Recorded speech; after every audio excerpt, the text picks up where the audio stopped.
하나님의 말씀 같이 보겠습니다. 사무엘상 2장 30절 한 절만 같이 보겠습니다. 제가 가지고 있는 성경은 구약성경 412면에 나와 있습니다. 사무엘상 2장 30절 같이 읽겠습니다. 그러므로 이스라엘의 하나님 나 여호와가 말하노라. 내가 전에 내 집과 내 조상의 집이 내 앞에 영원히 행하리라 하였으나 이제 나 여호와가 말하노니 결단코 그렇지 아니하리라. 나를 존중히 여기는 자를 내가 존중히 여기고 나를 멸시하는 자를 내가 경멸하리라. 아멘. 할렐루야. 오늘도 하나님의 위로하심과 은혜가 우리 성도님들에게 충만하게 임하게 주의 이름으로 축원합니다. 어느 날 잘 차려입은 양반이 푸주간에 들어와서 야 개똥아 고기 한 근만 줘봐 그러는 겁니다. 푸주간 주인이 아무 말도 없이 고기를 썰었는데 이번에는 옷은 좀 남루하지만 기품이 있어 보이는 다른 양반이 들어와서 고기를 주문합니다. 여보게 박서방 고기 한 근 좀 주게. 푸주간 주인이 그 두 사람에게 고기를 썰어서 내어주었습니다. 그런데 먼저 와서 주문한 양반이 보니까 자기 고기보다 나중에 주문한 사람의 고기가 더 커 보이는 거예요. 한눈에 보기에도 더 훨씬 더 커 보이는 겁니다. 그래서 화를 내면서 야 이놈아 똑같이 한 근을 주문했는데 왜 내 것은 집동만 하고 저 양반 것은 저희도 크냐 따진 겁니다. 그랬더니 이 푸주간 주인이 하는 말이 나리의 고기는 개똥이가 쓸어서 그렇고 저 양반 고기는 박서방이 쓸어서 그런 겁니다. 그런 거예요. 여러분 양반이든 쌍놈이든 무시당하는 걸 좋아하는 사람은 없겠죠. 누구든지 사람들에게 인정받고 싶어 합니다. 그래서 다른 사람이 나를 인정해주면 나도 그 사람을 인정해주고 다른 사람이 나를 무시하면 나도 그 사람을 무시하게 되죠. 이런 것이 인간의 본능입니다. 이처럼 인간은 누구나 인정받고 싶어하는 그런 욕구를 가지고 있죠. 이것을 인정의 욕구라고 해요. 그래서 사람들에게 어떤 식욕, 그리고 정욕, 그리고 인정의 욕구 이런 것들이 있습니다. 이것이 가장 기본적이면서도 가장 강렬한 그런 욕구라고 합니다. 그래서 어릴 때부터 인정을 받고 자란 인격이나 이런 사람들은요 정서적으로 인격적으로 안정되고 훌륭한 걸 보게 되죠. 그러나 어려서부터 인정받지 못하고 무시당한 아이들은 어떤 사회생활이나 대인관계에서 문제가 발생하기도 합니다. 그런데 중요한 것은요 오늘 하나님께서 우리에게 인정받고 싶어 한다라는 것입니다. 하나님이 우리에게 인정받고 싶어 한다. 오늘 말씀 30절에 보니까 나를 존중히 여기는 자를 내가 존중히 여기고 나를 멸시하는 자를 내가 경멸하리라 그랬습니다. 여기서 존중히 여기다라는 말이 인정하다라는 말과 같은 말이에요. 즉 하나님을 인정하는 자를 하나님도 인정해 주시겠다라는 겁니다. 제가 결혼을 해서 수연이를 낳았는데요. 수연이가 이제 돌이 지나서 말을 막 할 때 그 아빠들이 하는 거 있잖아요. 아빠 해봐, 아빠 해봐, 아빠. 그러니까 수연이가 아빠 그러는데요. 그 아빠 소리가 얼마나 좋은지 세상을 다 가진 것 같은 그냥 아빠 하나 해주는 것만으로도 좋은 그런 마음이었거든요. 하나님의 마음이 그런 것이 아닐까. 하나님께서 우리에게 원하시는 것은 우리가 하나님을 아빠, 아버지, 하나님 아버지, 나의 하나님 아버지 이렇게 불러주시길 소원하신다라는 겁니다. 그러므로 신앙생활이라는 게 다른 게 아니에요.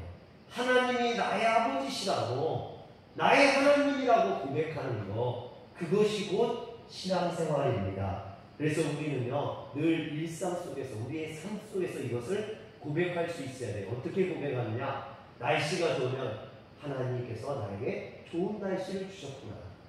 꽃이 아름다우면 하나님께서 참 아름다운 꽃을 만드셨구나. 나에게 기쁜 일이 있으면 하나님이 나에게 기쁜 일을 주시니 감사하다. 또 나에게 슬픈 일이 있으면 하나님이 나에게 슬픔을 주셨으니 하나님 나를 용서해달라고, 우리가 이렇게 매사에 나에게 일어나는 모든 일들이 하나님으로부터 온다라는 것을 인정하는 삶, 이것이 곧 신앙의 삶이라는 겁니다. 그런데 오늘 성경에 나오는 이 엘리 제사장은 이 문제를 실패했다라는 거예요.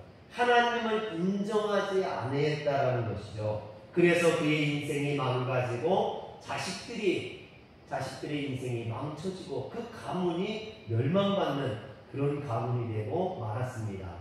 사실 오늘 우리가 읽은 30절 말씀도 엘리 제사장과 그 가문을 하나님께서 책망하는 그런 말씀 가운데 나온 그런 말씀이에요. 그래서 오늘 말씀 전에 30절 전에 있는 29절의 말씀을 보면, 너희는 어찌하여 내가 내 처소에서 명령한 내 재물과 예물을 밟으며 내 아들들을 나보다 더 중히 여겨 내 백성 이스라엘이 드리는 가장 좋은 것으로 너희들을 살찌게 하느냐 그랬습니다. 여기서 보면 이게 이제 엘리 제사장에게 주어진 하나님의 책망이거든요. 근데 여기에서 뭐라고 책망하냐면, 엘리 제사장 너 제사장으로서 무능하다, 너 제사장으로서 능력이 없다, 이렇게 책망하시는 게 아니에요. 그들이 하나님께 돌려야 될 영광, 하나님 앞에 돌려야 될 그 예배를 온전히 드리지 아니하고 그것으로 네 배를 불리고 네 비만 가운데 네가 너를 살찌게 했다라고 책망하는 겁니다. 여러분, 제사장이 누굽니까? 하나님을 영광롭게 하고 하나님 앞에 예배드리는 것을 인도하는 사람이 제사장이죠. 그래서 사실은요, 오늘 말씀을 준비하면서 이 말씀이 우리 성도님들보다 나에게 더 중요한 말씀이 아닌가, 나에게 주는 경고가 아닌가, 저는 그렇게 생각을 했어요. 여러분, 만일 제가 목회자로서 하나님을 예배하고 영광스럽게 될 이 자리에서 내가 하나님을 영광롭게 하지 아니하고 엘리처럼 나 자신을 영광받으려 했다면, 여러분, 저 자신 또한 엘리 제사장과 같은 하나님에게 책망을 받지 않을까. 또 제가 저희 아이들이 이쁘다고 그냥 놔두었다가 하나님 앞에 범죄하고 하나님 앞에 온전히 예배드리지도 못하는데 그것을 그냥 내버려 뒀다가 우리 아이들이 엘리 제사장의 두 아들들처럼 그렇게 책망받고 심판받고 멸망받을까 제가 심히 걱정이 되는 거예요. 제가 그런 걱정과 염려를 저희 아이들이 어렸을 때도 했었거든요. 그래서 저희 아이들이 엘리 제사장의 아이들처럼 그렇게 심판받고 멸망받을까봐 엄격하게 저희 아이들에게 야단을 쳤던 적이 있어요. 예배 조금만 늦으면 너 왜 예배 늦어? 예배 늦으면 안 되는 거야. 예배 전에 가서 기다려야지. 예배 때 슬리퍼 신고 오면요, 저한테 엄청 혼났어요. 너 누가 예배 슬리퍼 신고 와? 온전하게 봐야지. 온전하게 옷도 깨끗한 거 입고 신발도 제대로 신고 와야지. 아이들이 예배 시간에 졸거나 딴짓하거나 장난치면요, 막 야단을 쳤어요. 불러 세워서 너 그러면 안 돼. 예배 시간에 어떻게 떠들어? 어떻게 졸아? 하나님 앞에 예배 드리는 시간에. 그런데요, 아이들이 저한테 어느 날 그런 거예요. 아빠가 목사지 내가 목사야? 내가 목회자 자녀로서 얼마나 힘든지 알아? 그러는 거예요. 오히려 신앙 가운데 바르게 서라고 강요했는데 그것이 오히려 역효과가 나는 거예요. 신앙을 거부하고 또 하나님을 예배하는데 정성을 다하지 않는 겁니다. 이런 것을 보면서요, 내가 너무 강요했구나. 신앙이 강요해서 되는 게 아닌데. 그래서 요즘은요, 조금 몰아가는 걸 드려요. 그런데도 속에서 막 부글거려요. 어떤 때는 저걸 예배 시간에 엎드려 있고 좀 일어나지. 사실 제가 아이들에게 이렇게 야단치고 책망하는 이유는 다른 게 아니에요.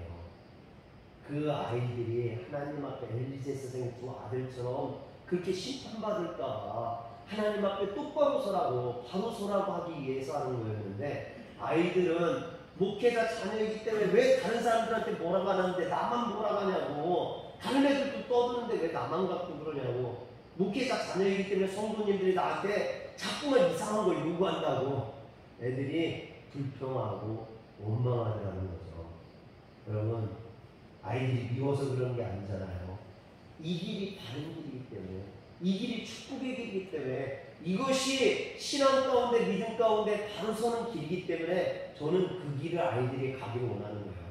아이들이 하나님을 존중히 여김으로 하나님께서 이 아이들을 존중히 여겨서 축복해 주기를 원하는 거. 그래서 신앙 가운데 바로 서라고 이야기하는 거죠. 근데 지금은 아직 이해를 못해요. 이런 제 마음을 아직 이해를 못하고 반항을 하려고 해요. 근데 언젠가는 아이들도 제 마음을 알아주지 않을까. 사랑하는 성도 여러분, 우리가 신앙생활을 하면서 하나님을 존중히 여길 수 있어야 됩니다. 그때 하나님도 나를 존중히 여겨주시는 줄 믿으시길 바랍니다. 하나님을 존중히 여기지 않았던 엘리 가문의 최후가요, 4장 18절에 나와요. 4장 18절에 보면 하나님의 궤를 맡을 때에 엘리가 자기 의자의 뒤로 넘어져 문 곁에서 목이 부러져 죽었으니 나이가 많고 비대한 까닭이라 그가 이스라엘의 사사가 된 지 40년이었더라 했습니다. 여기 보면 이제 하나님의 법궤를 가지고 나왔다가 홈리와 비느하스가 죽임을 당하고 하나님의 법궤를 뺏기고 그 소리를 듣고 이제 며느리가 해산하다가 죽음을 당하고 오늘 엘리 제사장도 뒤로 넘어져서 목이 부러져 죽게 되는 이런 비극적인 비참한 최후를 맞이하게 됩니다. 그런데 엘리 가문에 임한 이런 비참한 최후의 이유가 뭐냐? 이유가 거기 보면은 비대한 까닭이라 그랬어요. 비대한 까닭이라. 아까도 너를 살찌우게 하는 거다 그랬잖아요. 오늘 우리가 읽은 말씀 중에도 너를 살찌우게 했다는데 엘리가 아마 자신을 살찌우기 위해서 뚱뚱하고 비대했던 것 같아요. 여기서 비대하다라는 말이 히브리어로 왜 카베드라는 말인데 카베드라는 말이 무겁다 이런 뜻을 갖고 있어요. 즉 엘리가 뚱뚱하고 무거워졌는 이런 사람이었던 것이죠. 그런데 이것이 강의형으로 쓰여질 때는 존중히 여기다라는 뜻이에요. 존중히 여기는 자를 하나님 존중히 여기게 있잖아요. 근데 엘리는 자신을 존중히 여겨서 자기 자신을 살찌우게 하고 비대하게 했다라는 거죠. 또 이것이 여기에서 파생명사가 카보다라는 말인데 이 카보다라는 말은 영광이라는 뜻을 갖고 있어요. 즉 하나님 앞에 돌려야 될 카보다를 자기 자신이 받아서 자기를 비대하게 하고 자기가 영광을 받았던 거죠. 그래서 사무엘상 2장 30절에 존중히 여기다라는 말과 사무엘상 4장 18절에 비대하다라는 말이 같은 말이에요. 카보다라는 말입니다. 즉 엘리 가문의 몰락의 원인이 하나님께 돌려야 될 존중, 하나님께 돌려야 될 그 영광을 하나님께 돌리지 않고 자기 자신에게, 그래서 자기를 비대하게 하고 자기를 살찌게 해서 결국은 하나님 앞에 멸망받게 되었다라는 것입니다. 그 단적인 예가 사무엘상 1장 9절에 나와요. 사무엘상 1장 9절에 보면 그들이 실로에서 먹고 마신 후에 한나가 일어나니 그때 제사장 엘리는 여호와의 전 문설주 곁 의자에 앉아 있었더라. 여기 보면 한나와 엘리 제사장을 비교해요. 한나는 기도하는 사람이에요. 하나님 성전에서 기도했어요. 그런데 엘리는 뭐하고 있느냐? 의자에 앉아 있었다는 거예요. 의자에.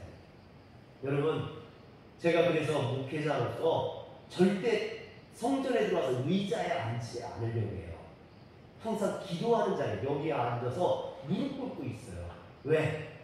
엘리 제사장은 기도하는 게 아니라 의자에 앉기를 좋아했어요. 의자에 앉아있다가 죽었잖아요. 목이 부러져서.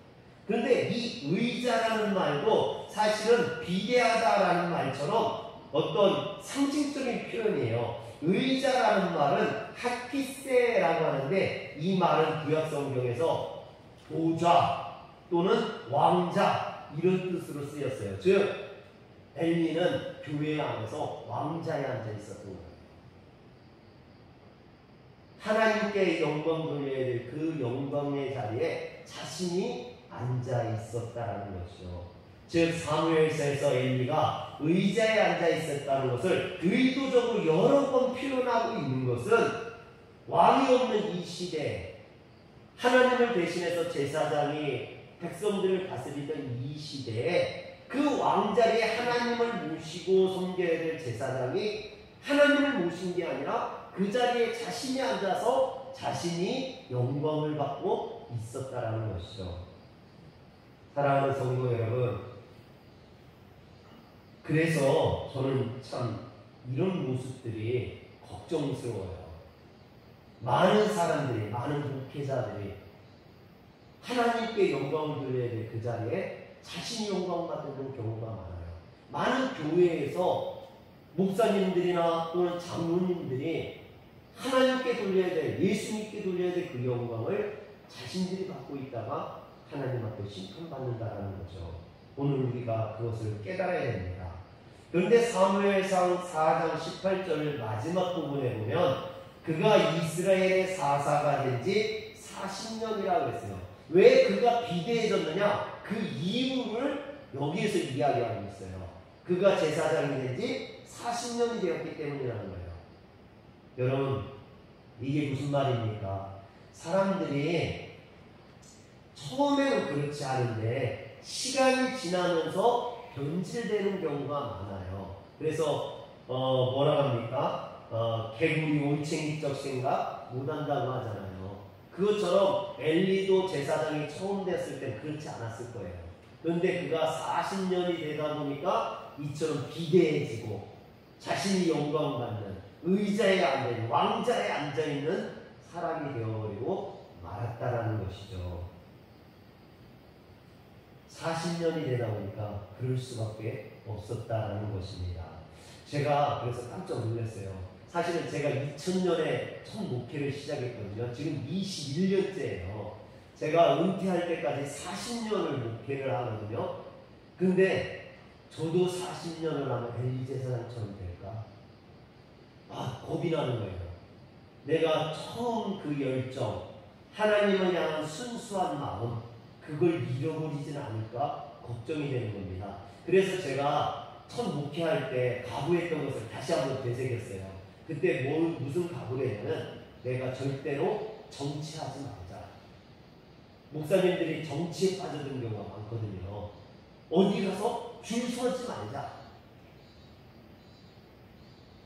제가 여기 화련교회 와서도요, 그런 유혹을 많이 받았어요. 나 좀 손잡고 도와달라고. 뭐 하는데 내가 감사도 세워주고 그럴 테니까 와서 좀 나 좀 도와달라고 그런 얘기를 들었거든요. 근데 제가 싫다겠어요. 저는 그냥 목회만 하겠다고. 여러분, 그 마음이 변치 않길 원합니다. 정치에 빠지는 순간, 어디 가서 줄 서는 순간 목회보다는요, 그거에 열정이 돼요. 그거에 빠지게 돼요. 여러분, 순수한 목회자로서 하나님 앞에 영광 돌려드리는 일에 제가 최선을 다하기를 소망합니다.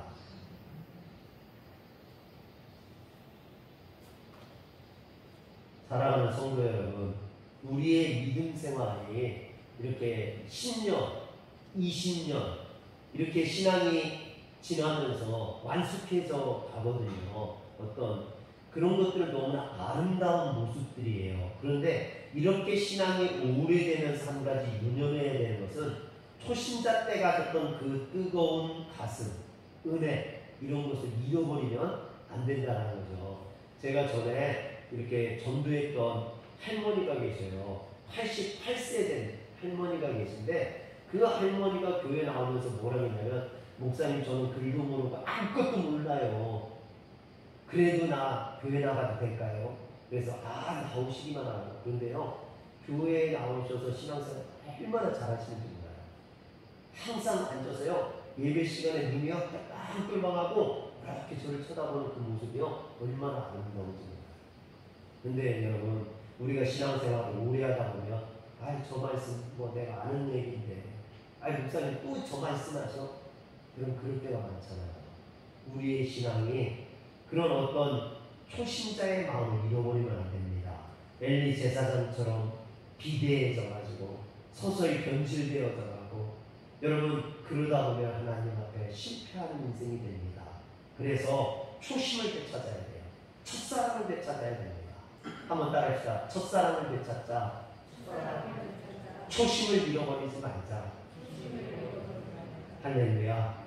여러분 이건 저나 여러분들이랑 마찬가지입니다. 우리가 하나님 앞에 초심을 잃어버리지 않고 그 첫사랑을 잃어버리지 말아야 됩니다. 그러면 어떻게 하는 것이 하나님을 존귀 여기는 것일까요? 여러분 첫 번째는요, 하나님을 신뢰하고 의지하는 태도를 가져야 됩니다. 한번 따라해서 하나님을 신뢰하고 의지하자. 하나님을 신뢰하고 의지하자.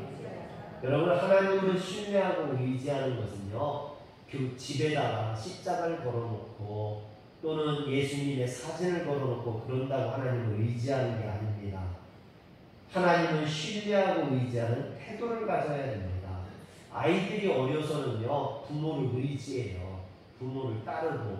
그런데 아이들이 사춘기만 돼도 그러지 않아요. 요즘 아이들 뭐라 합니까? 막 부모를 들이받죠. 엄마가 뭘 한다고 그래? 쥐뿔도 모르면서. 그런 아이들도 많아요. 의지하지 않으려고 해요. 그러나 여러분 부모를 의지하는 게 지혜로운 자녀입니다. 한나는 자녀를 낳기를 소원했어요. 그래서 나에게 자녀를 주시면 하나님 앞에 드리겠다라고 소원합니다. 한나가 소원했던 말씀이요, 사무엘상 1장 11절에 나와요.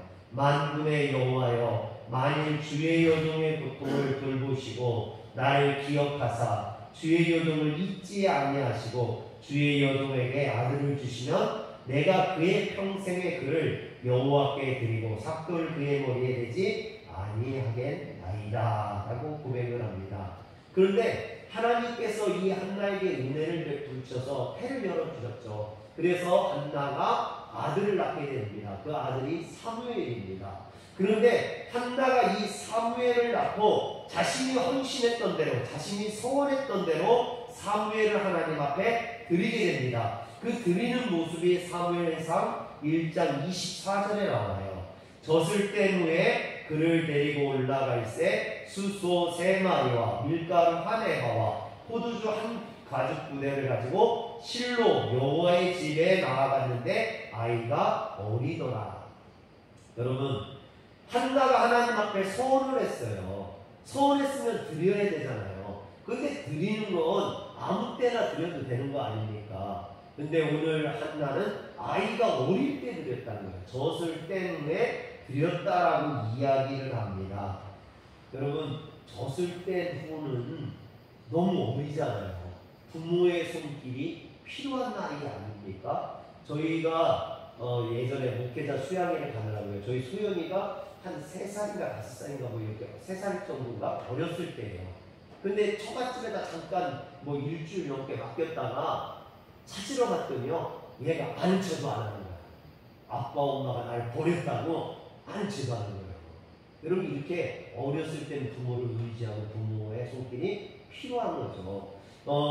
한나가 아무리 사무엘을 드리고 싶어도 주변에서 만류했을지도 몰라요. 야, 어렸을 때는 엄마가 필요한 거야. 엄마가 없으면 아이가 어떻게 될 줄 알고 그 아이를, 어린 아이를, 젖된 아이를 하나님 앞에 드려. 그랬겠죠. 그러면은 한나의 마음이 고민이 됐을 거예요.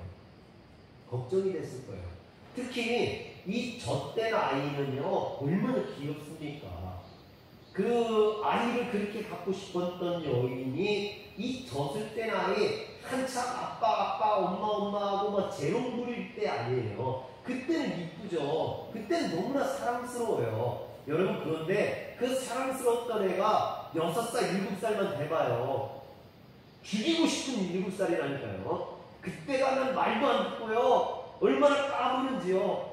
그러다가 사춘기 돼보세요. 사춘기 되면 막 되바라져서요, 고집 부리고 신경질 부리고 싸우려고 들고요. 그때는 넌 하나님 앞에 드릴 거야. 그래도 상관없어요. 너 이 말 안 들어도 가서 하나님 앞에 바칠 거야. 그래도 돼요. 그런데 가장 이쁜 이 젖된 후에 그 아기를 드렸다는 건 한나가 얼마만큼 하나님 앞에 신뢰하고 서운했는지를 알 수 있는 거죠. 여러분, 그 아이를 드리면서 하나님이 지켜주시지 않으면 이 아이가 어떻게 살 수 있겠습니까? 한나는 아이를 사무엘을 드리면서 하나님을 신뢰했던 거예요. 하나님이 지켜줄 거라는 거예요. 이 아이를 하나님께서 보살펴 줄 거라는 것을 믿고 순종했던 거죠. 할렐루야. 여러분, 우리에게 이런 신뢰와 순종이 필요합니다. 오늘 우리가 준비 찬양을 부른 찬송가 543장 후렴 부분에 보면요, 세월이 지나갈수록 의지할 것뿐일세 무슨 일을 당해도 예수 의지합시다. 여러분, 여러분들이 신앙생활을 해가면서 시간이 지날수록 하나님을 의지하십니까? 무슨 일을 만나든지 하나님을 의지하십니까? 신앙이 깊어졌는데, 시간이 많이 지났는데 오히려 하나님을 의지하지 않고 다른 걸 의지하지 않습니까? 여러분, 정말 우리가 하나님을 믿는다면 주님을 의지하는 자 되시길 주의 이름으로 축원합니다. 두 번째로, 하나님의 말씀을 경청하고 애쓰는 태도가 바로 하나님을 존중히 여기는 모습입니다. 너무나 당연한 말이죠. 사람들은 자신에게 의미 없는 사람들의 말은요, 흘려듣는 습성이 있어요. 그러나 자기가 존경하고 자기가 좋아하는 사람의 말은요, 잘 귀담아들어요. 제가 저희 사야하고 원서 쓰면서 한번 다퉜거든요. 제가, 야, 공무원이 제일이야. 너 교대 가, 교대. 그랬더니요, 얼마나 화를 내는지, 나는 교대 싫다니까. 애들 가르치는 거 싫다고. 한 번 말했다가요, 얼마나 승질을 부리는지. 담임선생님이, 사야, 그러는 거 아니야. 그랬더니요, 금방 조용해져요. 야, 내가 얘기할 때는 막 승질 부리던 녀석이요, 지가 좋아하는 담임선생님이 얘기하니까요, 금방 순한 양이 되는 거예요. 저한테는 염소처럼 들이받던 녀석이. 그래서 이게 마음속으로 나를 존경하지 않는구나. 그걸 제가 알았어요. 여러분, 사람들이 그렇습니다. 자기가 좋아하는 사람의 말이라면요, 한 번 더 생각하게 되고, 관심이 없던 것도 관심을 갖게 됩니다. 어떤 사장님이 직원들과 회식을 하는데 별로 웃기지 않은 얘기를 한 거예요. 그런데도 회사 사원들이 사장이 얘기한 거니까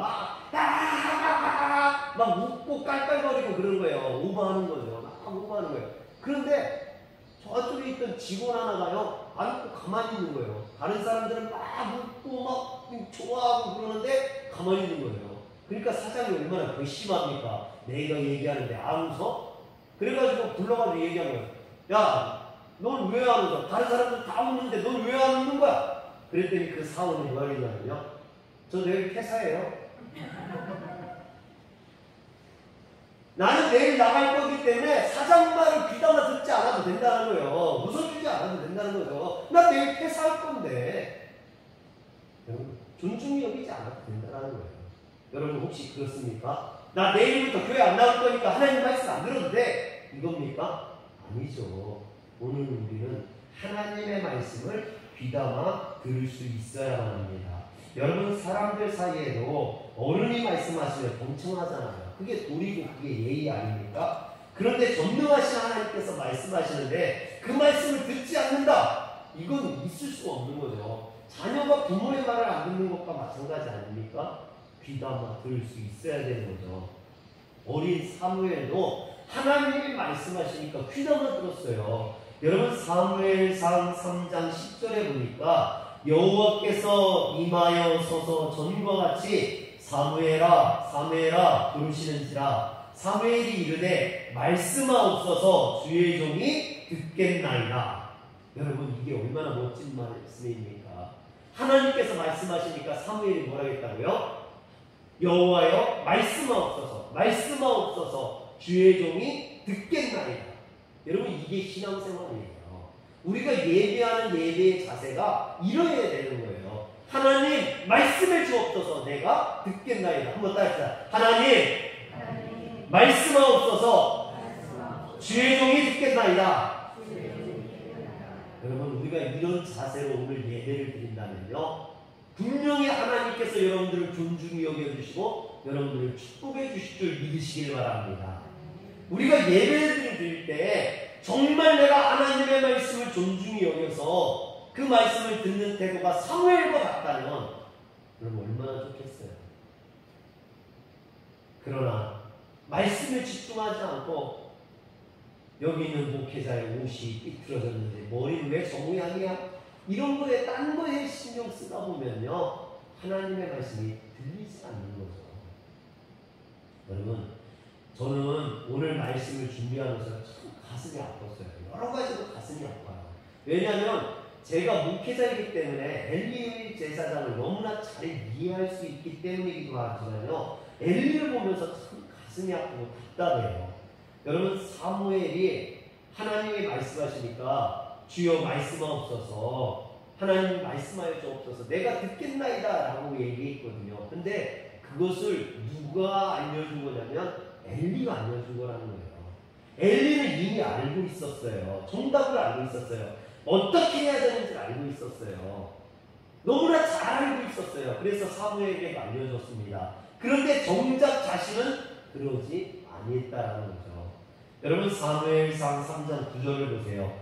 엘리가 사무엘에게 이르되 가서 누웠다가 그가 너를 부르시거든 네가 말하기를 여호와여 말씀하옵소서 주의 종이 듣겠나이다 하니 이에 사무엘이 가서 자기 처소에 누웁니다.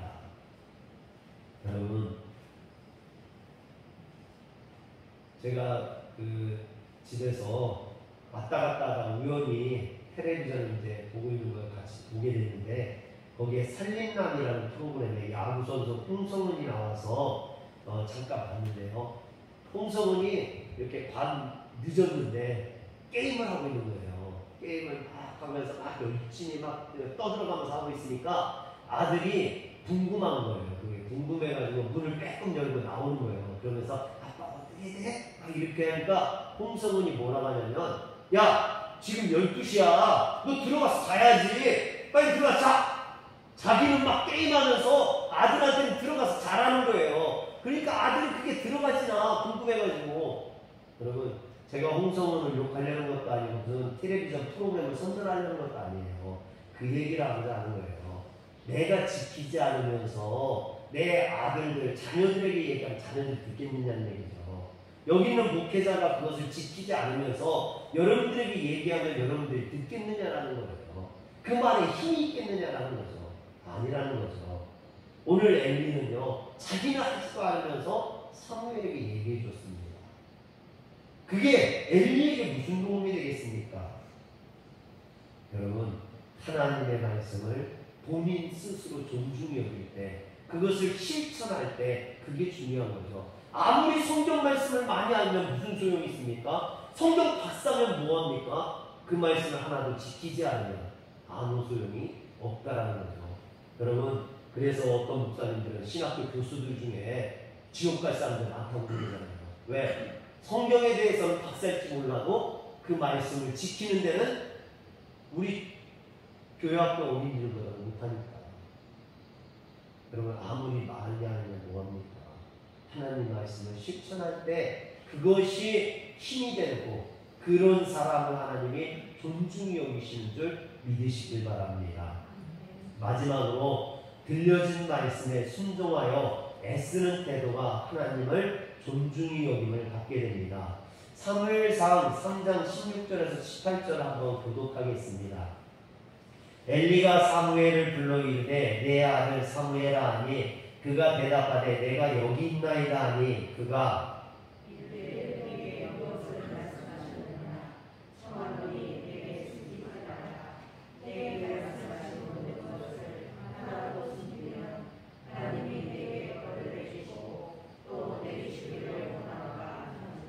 사무엘이 그것을 그에게 자세히 말하고 조금도 숨기지 아니하니 그가 이르되 이는 여호와의 신이 선하신 대로 하실 것이니라. 아멘. 여러분, 여기 보면 이는 여호와의 신이 선하신 대로 하실 것이라, 이 말씀만 보면 엘리가 엄청나게 막 믿음의 사람인 것처럼 보여집니다. 근데 이 내용을 제가 좀 설명을 하면요, 하나님께서 사무엘을 불러서 사무엘에게 예언을 주셔요. 어떤 예언을 주시냐면 엘리와 엘리의 두 아들 그리고 엘리의 가문이 멸망가는 하나님의 심판받는다는 그런 예언을 주셔요. 근데 엘리는 하나님의 말씀을 듣지 못하고 있었거든요. 그러니까 궁금한 거예요. 하나님이 도대체 이 사무엘에게 뭐라고 말씀하셨는지. 그래서 사무엘에게 물어보니까 사무엘이 말할 수 없잖아요. 지금 엘리 가문이 멸망한다는 걸 어떻게 자기 입으로 말합니까? 그런데 사무엘을 엘리가 막 협박하는 거예요. 너 이 얘기 안 하면 너 가만 놔. 협박을 하니까 할 수 없이 사무엘이 하나님의 예언해 주신, 하나님이 보여주신 그 말씀을 엘리 가문에 대한 심판의 멸망에 대한 말씀을 엘리에게 얘기한 거예요. 근데 그 이야기를 듣고 엘리가 그이는 여호와이시니 선하신 대로 하실 것이라 그랬어요. 제가 아까도 엘리 때문에 제가 참 마음이 아프다고 그랬는데요. 제가 제일 마음이 아픈 게 이 대목이에요. 이 대목. 여러분 이게 뭡니까? 만약에 이걸 저한테 비유하면요, 이상무엘 목사가 하나님의 말씀에 순종하지 않냐고, 하나님께 영광 돌리지 않냐고, 자기가 높아지라고 자기가 영광 받아서 하나님이 저를 치시고 저의 두 아들을 치신다고 이야기했다면 여러분 저는 어떻게 했을까요? 하나님 앞에 꿇어뜨려서 회개해야죠. 하나님 앞에 제 아들들을 살려달라고 하나님 앞에 간청해야죠. 하나님, 저희 사야와 디아를 구원해 주세요. 차라리 저를 심판하시고 이 두 아들들만큼은 하나님께서 용서해 주세요. 이래야 되는 게 맞는 거 아닙니까? 이게 부모의 심정이죠. 그런데 엘리는 하나님이 하실 거야. 여러분 성경에 그 어디에도 엘리가 하나님 앞에 꿇어 엎드려가지고 하나님 용서해달라고 간청한 게 나오지 않아요.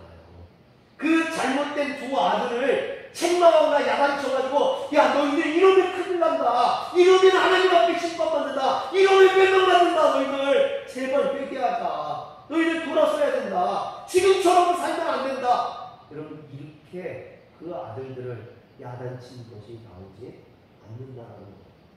저는 이게 제일 가슴 아파요. 하나님이 지금 엘리에게 사무엘을 통해서 주신 말씀이요, 깡패처럼 협박하는 말씀이 아니잖아요. 그리고 아직 이 말씀이 이루어진 게 아니잖아요. 여러분 이 얘기는 뭡니까? 하나님이 경고라는 거예요. 경고에는요 회개하고 돌아올 수 있는 기회가 있어요. 지금도 회개하면 하나님은 용서해 주시겠다라는 거거든요. 여러분 이게 얼마나 큰 말씀입니까? 기회가 주어졌을 때 회개하면 되는 거예요. 사실 저도 저희 아이들에게 경고할 때가 있거든요. 토요일날 저녁 때 제가 막 설교 준비하고 주보 만들고 막 바빠요. 근데 왔다 갔다 하다 보면 제가 보통 12시, 1시까지 할 때가 많은데 막 하다 보면 애들이 핸드폰으로 게임을 하고 있어요. 그러면 제가 애들한테 얘기해요. 야, 내일 주일이야. 그만 자. 그리고 이제 또 와서 막 주부랑 하다가 또 이제 어떻게 집에 뭐 가진 거 들어가다 보면 아직도 게임을 하고 있거든요. 그러면 이제 제가 화를 내요. 야, 잘하니까 내일 주일이야. 좀 자. 그러고 이제 와서 하고 다 마무리 정리하고 들어오다 보면 그때까지만 하고 있어요. 그때까지. 제가 2번이나 경고를 했는데 그러면 이제 마지막 경고를 하게 돼요. 야, 그만 자. 아빠 마지막으로 얘기한다. 자라. 내일 주일이야. 더 이상 얘기 안 한다. 그러면요, 그때는 이제 알아. 그때 야, 그럼 자자. 그러고 둘이 껴안고 자요. 사야 돼요. 여러분, 그때라도 자면 되는 거예요. 그쵸? 그때 장난도 몰아가지 않잖아요. 하나님께서 엘리에게 이 말씀을 주셨을 때는요, 최종적인 경고인 거예요. 이때라도 회개하면 하나님이 용서해 주신다는 거예요. 그런데 엘리는 이 최종의 경고를 듣고도 그 마음이 무덤덤했어요. 여러분, 사랑하는 성도 여러분, 우리는 하나님의 말씀을 너무 가볍게 들어요. 하나님의 말씀을 무겁게 들을 수 있어야 돼요. 정말 그 말씀을요 새길 수 있어야 됩니다. 사무엘서에 보면 2명의 제사장이 나와요. 2명의 왕이 나와요. 그런데 이 2명의 제사장과 2명의 왕이 서로 너무 비교가 돼요. 2명의 제사장은 누굽니까? 엘리 제사장과 사무엘. 엘리 제사장은 자기를 비대하게 살찌우다가 망한 인물이 아닙니까? 사무엘은 오직 하나님을 높이고 하나님께 영광 돌려드린 사람이에요. 2명의 왕은 누굽니까? 사울왕과 다윗왕. 사울왕은요 처음에는 겸손했으나 세월이 지나면서 자기를 살찌우려고 하나님께 영광을 돌려드리지 않고 자기가 영광 받으려고 했다가 멸망받은 왕. 다윗은요 끝까지 하나님을 존경하고 하나님 앞에 영광 돌려드려서 하나님 마음에 합한 자라는 말을 들었던 왕. 그래서 영광 받았다는 왕. 사랑하는 성도 여러분, 여러분들은 엘리 제사장이 되고 싶습니까? 사무엘이 되고 싶습니까? 다윗과 같이 되고 싶습니까? 사울과 같이 되고 싶습니까? 하나님을 존귀 여기는 자를 하나님도 존귀 여겨주시는 줄 믿으시길 바랍니다. 엘리는 자신의 두 아들을 높여주었지만 결국 하나님 앞에 범죄함으로 망하고 말았습니다. 여러분, 아버지가 높여주고 세워준다고 그 자녀가 흥하는 것이 아닙니다. 하나님 말씀에 바로 서서 하나님을 존귀히 여길 수 있는 사람이 되었을 때 하나님이 그를 존귀히 여겨주시는 줄 믿으시길 바랍니다. 오늘 우리 성도님들이 하나님을 존귀히 여기심으로 하나님 앞에 존귀히 여김을 받으시고 축복받는 성도가 되시길 주의 이름으로 축원합니다. 기도하겠습니다. 전능하신 하나님 감사합니다. 오늘 우리가 하나님을 존귀히 여김으로 하나님 앞에 축복받는 성도가 되게 하여 주시옵소서. 우리 주 예수님의 이름으로 기도합니다. 아멘.